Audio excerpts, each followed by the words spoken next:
अन्य प्रदेश के साथीगण हैं, आप लोग निश्चिंत रहिए। हमने कहा था कि विधायी व्यवस्था में जो भी चरण होगा उसको हम लोग अवश्य प्रयास करेंगे और कर रहे हैं। आगे न्यायिक व्यवस्था की भी तैयारी हम लोगों ने किया है। हम लोगों ने, जैसे आप लोग जानते हैं कि जब 1 सितंबर को आदेश आया, विभिन्न जनपदों में धरना दिया गया, एआईपीटीएफ के बैनर तले पहला धरना 24 नवंबर को, देश का सबसे पहला दिल्ली में दिया जाने वाला धरना एआईपीटीएफ और उत्तर प्रदेशी प्राथमिक शिक्षक संघ का था। 24 नवंबर को हुआ था। उसमें हमारे एमएलसी देवेंद्र प्रताप सिंह जी भी उपस्थित रहे।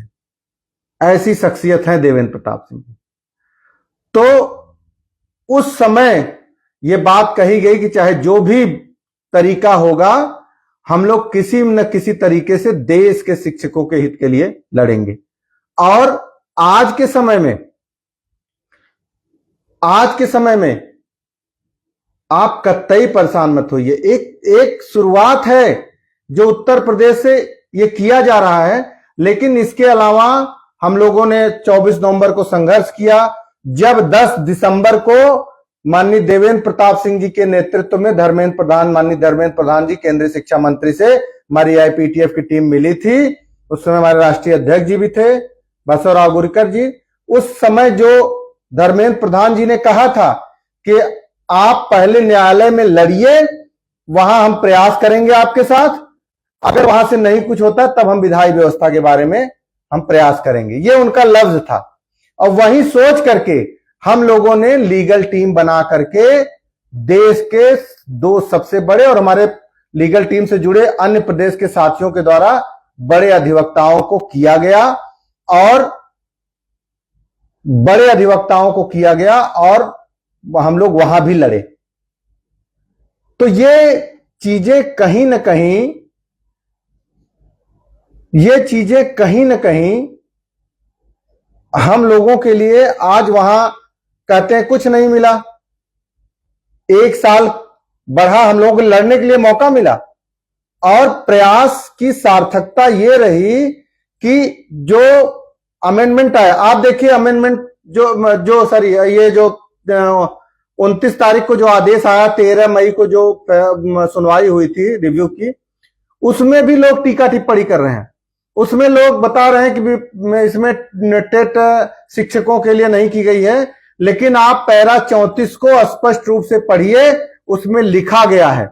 आप पैरा 34 को आप पढ़ेंगे तो उसमें स्पष्ट रूप से लिखा गया है कि इन सर्विस एलिजिबल टीचर हर 6 महीने पर 2 बार वर्ष में राज्य सरकार की जिम्मेदारी उन्होंने बना दी है। और यह राज्य सरकार के ऊपर तय कर दिया है कि आप सेवा सुरक्षा के लिए शिक्षकों की परीक्षा आयोजित करके उनको करा जाए।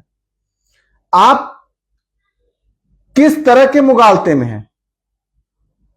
और आपको मैं अभी बता रहा हूं कि जिस हम लोग जब सर इनसे अपर मुख्य सचिव सर से मिले थे, उस समय संजय मिश्र जी थे हमारे राष्ट्रीय उपाध्यक्ष, उनके नेतृत्व में, तो उन्होंने स्पष्ट रूप से ये बताया कि हम अभी जो सरकार का निर्देश है उसके क्रम में यूपी टेट की परीक्षा में आप कहिए कि सभी लोग, ज्यादा से ज्यादा लोग शामिल हों, और शामिल होने के बाद जो रिजल्ट आएगा, जो लोग बचेंगे उनके लिए विशेष रूप से टेट परीक्षा करा करके हम किसी को भी बाहर नहीं होने देंगे। ये उनका अभियान था।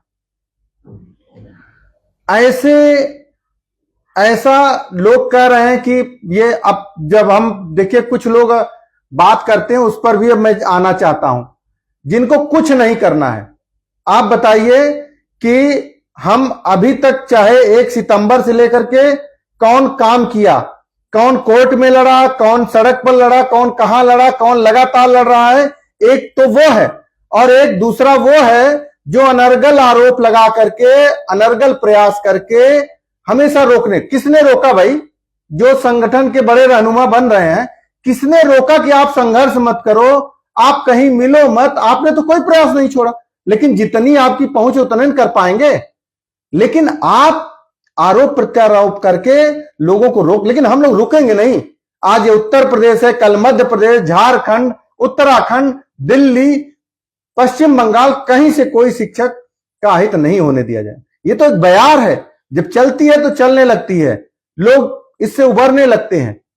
तो आप लोग कतई, अभी देखिए विभागीय टेट पर मैं चर्चा कर रहा हूं। विभागीय टेट नाम केवल रख दिया गया है विभागीय टेट, बाकी मैं आपको पढ़ करके सुना दे रहा हूं क्या मतलब जो चीजें थी और कितना लोगों ने अनर्गल प्रलाप किया इसको लेकर के, कितनी झूठी बातें उड़ाना शुरू कर दी। आप इनका चेहरा उससे खुद समझ सकते हैं कि कैसे लोग हैं ये लोग, किस तरह के लोग हैं जो केवल अफवाही गैंग में शामिल होकर के केवल कार्यों को रोकने का काम करते हैं। इतने मूर्ख लोग हैं। आप देखिए, ये मैं जो सुप्रीम कोर्ट का अभी आदेश आया है जिसमें 1 साल बढ़ा है, और टेट के संबंध में पैरा 34 का जो आदेश है मैं पढ़ के सुना दे रहा हूं। Needless to observe, it shall also be interview of the respective states and the competent authorities to conduct the TET periodically and preferably twice every year, interspersed with an approximate period of 6 months between the successive examinations, so as to afford eligible teacher a reasonable opportunity to comply the statutory requirement. ये आदेश को मैंने, इसका हिंदी का अर्थ सुन लीजिए। कुछ लोग हिंदी की व्याख्या कर रहे हैं कि उसमें टीचर का नाम ही नहीं है। वो जब गूगल में बटन दबा के उसको क्लिक करते हैं तो 2 पेज का जो गैप है वो ऊपर वाला अलग व्याख्या कर लेता है, नीचे वाला अलग कर लेता है। लेकिन अगर यही टाइप में करके आप करेंगे तो आपको इसका अर्थ दूसरा मिलेगा। कुछ ऐसे साथी ने मुझे फोन भी किया था, मैंने उनको समझाया। उसमें लिखा है कि यह कहने की आवश्यकता नहीं है कि संबंधित राज्यों और सक्षम अधिकारियों का यह प्रयास होगा कि वे टीटी परीक्षा समय समय पर और अधिमानतः वर्ष में 2 बार आयोजित करें और 2 परीक्षाओं के बीच लगभग 6 महीने का अंतराल रखें, ताकि योग्य शिक्षकों को कानूनी जरूरत को पूरा करने का उचित अवसर मिल सके। अंतिम लाइन सुनिए, ताकि योग्य शिक्षकों को। अब विभागीय टेट का मतलब यहां सेवारत शिक्षक, जो सुप्रीम कोर्ट ने कहा है, कानूनी जरूरत पूरा करने का उचित अवसर मिल सके, यह विभागीय टेट का मतलब है। विभागीय टेट का मतलब है कि इन सर्विस टीचर जो एलिजिबल हैं, जो टेट क्वालिफाई नहीं है, उनको करने की बात किसने किया है? सुप्रीम कोर्ट ने किया है। अब आप इस पर भी एक शुरू कर दिए हैं, आपको जानकारी नहीं है।